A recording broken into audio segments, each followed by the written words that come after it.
Hello friends, स्वागत है आपका डीके एग्रीकल्चर स्टडी सेंटर के यूट्यूब चैनल में। मैं आज आप लोगों को क्लास 10th सब्जेक्ट हिंदी में इम्पोर्टेंट टॉपिक तुलसीदास जी का जीवन परिचय बताने वाला हूं।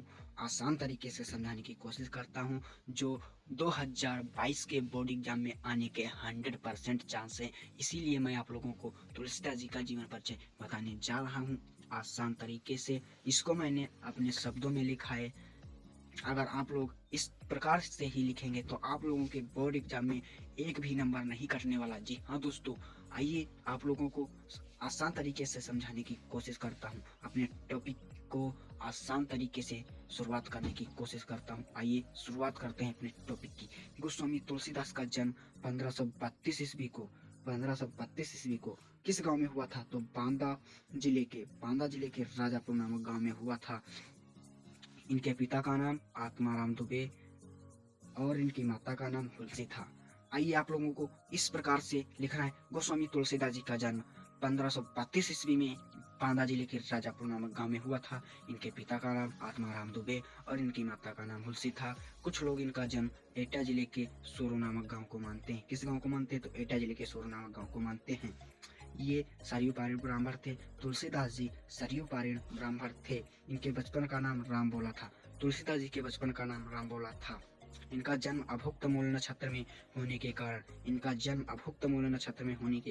इनके माता पिता ने इनका त्याग कर दिया था। आइए दोस्तों अब आगे चलते हैं। इनका जन्म अभुक्त मूल नक्षत्र में होने के कारण इनके माता पिता ने इनका त्याग कर दिया था। इनका पालन पोषण गुरु नरहरि दास ने किया था। आइए अब आगे देखते हैं। इनके गुरु का नाम नरहरि दास था। अगर आप लोगों से कोई पूछता है इनके गुरु का नाम, तुलसीदास जी के गुरु का नाम बताइए, तो तुलसीदास जी के गुरु का नाम नरहरि दास था। इसको आप लोग देख ही सकते हैं, मैंने अपने शब्दों में लिखा है एकदम आसान तरीके से। जब आप लोग जान सकते हैं मैंने इसको अपने शब्दों में लिखा है, तो एग्जामिनर क्यों नहीं? एग्जामिनर को तो सब आता है, वो तो आसान तरीके से समझ जाएगा। आइए अब चलते हैं आगे। इनके जन्म के समय ही इनके मुंह में 3200 दांत मौजूद थे। ऐसा कहा जाता है कि इनके जन्म के समय ही इनके मुंह में 3200 दांत मौजूद थे और इनके जन्म के पश्चात ही इनके मुंह से राम नाम का शब्द निकला था। इसीलिए इनके परिवार के लोग इनको राम बोला कहने लगे थे। ऐसा नहीं लगता दोस्तों, जब इनका अभुक्त मूल नक्षत्र में जब इनका जन्म हुआ था तो इनके परिवार के लोग इनको त्याग कर दिया था। इनके माता पिता ने इनका त्याग कर दिया था। फिर इनके बचपन का नाम राम बोला कैसे पड़ा? इसमें भी कंफ्यूजन है, आप लोगों को याद करना ही पड़ेगा। राम बोला कहने लगे थे। इनका विवाह दीनबंधु पाठक की पुत्री रत्नावली, तुलसीदास जी की पत्नी का नाम रत्नावली था। रत्नावली के साथ इनका विवाह हुआ था और ये अपनी पत्नी से बहुत प्रेम करते थे।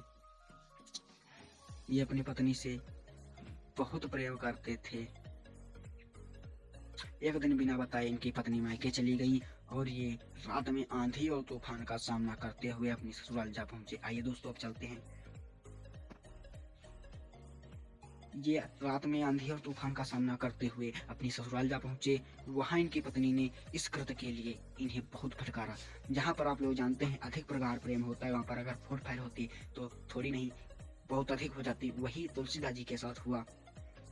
इनकी पत्नी ने इस कृत्य के लिए इन्हें बहुत फटकारा और इनके मन में वैराग्य उत्पन्न हो गया। किसके मन में? तुलसीदास जी के मन में वैराग्य उत्पन्न हो गया और ये कहाँ चले गए? काशी चले गए और वहां इन्होंने शेष सनातन नामक गुरु से इन्होंने वेद पुराण आदि का अध्ययन किया। आइए दोस्तों अब आप लोगों को मैं एक बार फिर से दिखा देता हूँ, फिर आप लोगों को थोड़ा और है उसको आसान तरीके से नेक्स्ट पेज में समझाने की कोशिश करता हूँ। आइए पहले वही देख लेते हैं जो नेक्स्ट पेज में दिया हुआ है। आइए दोस्तों अब चलते हैं नेक्स्ट पेज में। आइए दोस्तों देखते हैं इनका जीवन। किसका जीवन? तुलसीदास जी का जीवन काशी, अयोध्या और चित्रकूट में अधिक व्यतीत हुआ। इनका देहांत सन 1623 ईस्वी में हुआ था। आप लोगों को कहीं कहीं देखने को मिल सकता है 1583 ईस्वी में हुआ था। आप लोगों को ज्यादा कंफ्यूज होने की जरूरत नहीं है। जो मैंने आप लोगों को बताया है बस वही याद कीजिए। 100% अगर जिस प्रकार से मैंने लिखा है इसी प्रकार से लिखेंगे तो आप लोगों के जितने भी नंबर का आपका क्वेश्चन होगा उतने ही मार्क्स दिए जाएंगे, मैं दावे के साथ कह सकता हूँ। और ये तुलसीदास जी का जीवन परिचय मोस्ट इम्पोर्टेंट है। Board exam 2022 board exam most important है। आइए दोस्तों अब देखते हैं 1623 ईस्वी को इनका देहांत हुआ था। अवश्य लिखना है। रचनाएं तो आप लोगों को अनिवार्य ही लिखना है, रचनाएं मोस्ट इंपॉर्टेंट है। अगर आप लोग रचना नहीं लिखते हैं तो आप लोगों का 1 नंबर काटा जा सकता है। आइए देखते हैं रचनाएं। गीतावली, कवितावली, दोहावली, रामचरितमानस। रामचरितमानस तो आप लोग सभी जानते होंगे कि रामचरितमानस उत्तर प्रदेश में बड़े ही चाव से गाई जाती है, 24 घंटे में जो संपन्न होती है या पूर्ण होती है।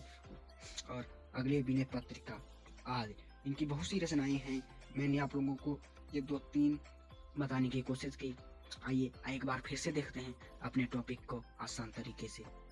आइए देखते हैं एक बार फिर से। गोस्वामी तुलसीदास जी का जन्म 1532 ईस्वी को 1532 ईस्वी को बांदा जिले के 1532 ईस्वी को बांदा जिले के राजापुर नामक गांव में हुआ था। 1532 ईस्वी को बांदा जिले के राजापुर नामक गांव में हुआ था। और इनके पिता का नाम आत्माराम दुबे, इनकी माता का नाम हुलसी था। कुछ लोग इनका जन्म एटा जिले के सोरो नामक गांव को मानते हैं। तुलसीदास जी का जन्म विद्वानों में मत है, इसीलिए एटा जिले के सोरो नामक गांव को मानते हैं। जो पुराने जितने भी पुराने लेखक हैं उनमें सब में मत है। जिसी प्रकार से सूरदास जी हुए। अगर आप लोगों को इसलिए मैंने आसान तरीके से अपने शब्दों में लिखा है, एटा जिले के सोरो नामक गांव को मानते हैं। ये सरयू पारायण ब्राह्मण थे। तुलसीदास जी सरयू पारायण ब्राह्मण थे। इनके बचपन का नाम राम भोला था। इनका जन्म अभुक्त मूल नक्षत्र में होने के कारण इनके माता पिता ने इनका त्याग कर दिया था। जिस प्रकार से इनके माता पिता ने इनका त्याग कर दिया था तो इनके बचपन का नाम राम भोला कैसे पड़ गया, इसमें भी मत है। आप लोग क्या करेंगे, आप लोगों को याद करना ही पड़ेगा। आइए, त्याग कर दिया था तो इनका पालन पोषण गुरु नरहरि दास ने किया था। इनके गुरु का नाम नरहरि दास था। इनके जन्म के समय ही इनके मुंह में 32 दांत मौजूद थे। तुलसीदास जी के जन्म के समय ही मुंह में 32 दांत मौजूद थे। और इनके जन्म के पश्चात ही इनके मुंह से राम नाम का शब्द निकला था। इसीलिए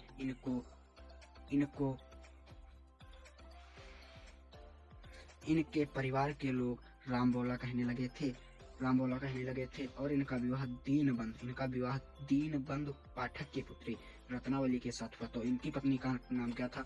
रत्नावली इनकी पत्नी का नाम था। आइए, और अपनी पत्नी से बहुत प्रेम करते थे। तुलसीदास जी अपनी पत्नी रत्नावली से बहुत प्रेम करते थे। एक दिन बिना बताए इनकी पत्नी मायके चली गई और ये रात में आंधी तूफान का सामना करते हुए अपनी ससुराल जा पहुंचे। वहां इनकी पत्नी ने इस कृत्य के लिए इन्हें बहुत फटकारा और इनके मन में वैराग्य उत्पन्न हो गया। आप लोग जानते हैं जहाँ पर अधिक प्रगाढ़ प्रेम होता है वहां पर अगर बहुत फायर होती तो अनंत ही हो जाती। आइए अब देखते हैं। वैराग्य उत्पन्न हो गया और ये तुलसीदास जी काशी चले गए और वहां से सनातन नामक गुरु से वेद पुराण आदि का अध्ययन किया। आइए दोस्तों अब देखते हैं नेक्स्ट पेज में।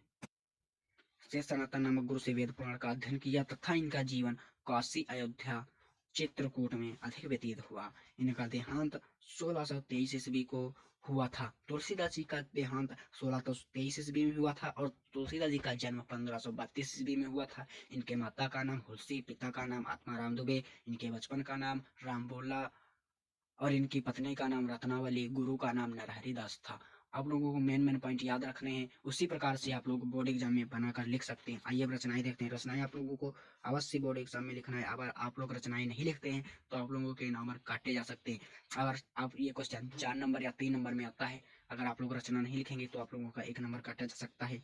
तो आप लोगों को रचना लिखना मोस्ट इंपॉर्टेंट है। रचना गीतावली, कवितावली, दोहावली, रामचरितमानस, विनय पत्रिका। रामचरितमानस में मैंने भी बताया कि यह इसको 24 घंटे में बड़े चाव से गाया जाता है।